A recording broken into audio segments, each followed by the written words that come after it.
celebrate Thanksgiving or Eucharist or Holy Communion with the offertory. It's the presentation of our gifts before God. It's taking our gifts to the altar.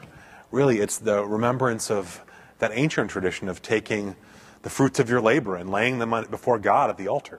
You take your first fruits, your tithe, your offering, and you are accepted into this holy conversation of the Eucharist at that moment, at that time of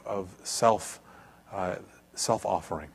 So as the church focuses and all the money comes in on the offering plates and the oblation bearers go to the back and grab the bread and the wine, and everyone takes all that focus that was excited during the passing of the peace, and you hear the choir singing the offertory anthem, or you're singing an offertory song, and all that kind of like focuses in and then comes down the aisle and becomes focused back on the altar. Then you take your heart and the work that you did during the week, all represented in that offering that you share, and you place it on the altar before God and say, as we begin this memorial feast, as we begin to have this conversation about Christ's sacrifice for us, we sacrifice ourselves too. We place ourselves sort of supine, open, our hands open in front of you, and we're excited to be a part of this ongoing conversation of the salvation story.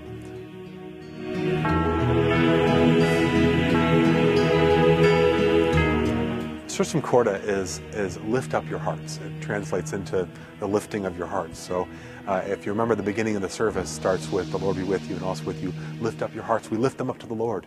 It is right and good and fitting to lift our hearts to the Lord's. And it's reminding us that this is a time to almost elevate the normal, the mundane, and put it on a heavenly plane.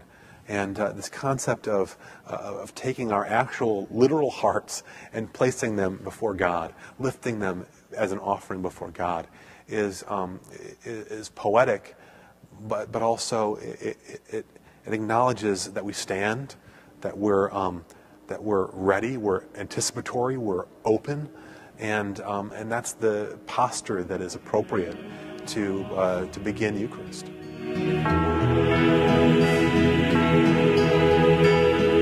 The preface, or the proper preface, usually is a seasonal preface, depending on the Eucharistic prayer. Sometimes they're not seasonal. That takes us from that moment where we're presenting ourselves, and it really takes us into a larger conversation where there are angels and archangels, and there is this mass of people in heaven praising God already, and we're joining in that heavenly choir. It's a reminder that we're joining a program already in progress.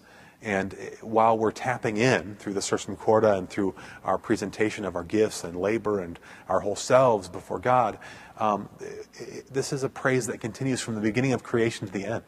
That it is all of the trees and the stones and the people and the animals all singing God's praises.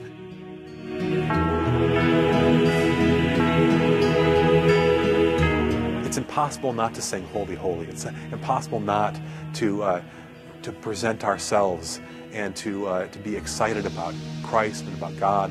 And so we use those words of angels, and we use in the Sanctus, and we also sort of use the words of the crowds that gathered to receive Jesus into Jerusalem at the Palm Sunday. And we say those words because we're anticipating this godly moment, this kingship that is either about to happen or on the cusp of happening in the world, but already exists in heaven above.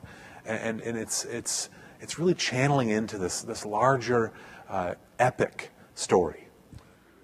Yeah, these early moments in the Eucharistic prayer are truly ancient in their focus. I mean, if you look at the oldest Eucharistic prayer, you'll see that these moments of gathering, these invitatory moments, these invitational moments, are a part of the ancient liturgies. And so you know that they actually are anticipating or remembering older rites rites of welcome and rites of communion and rites of connection.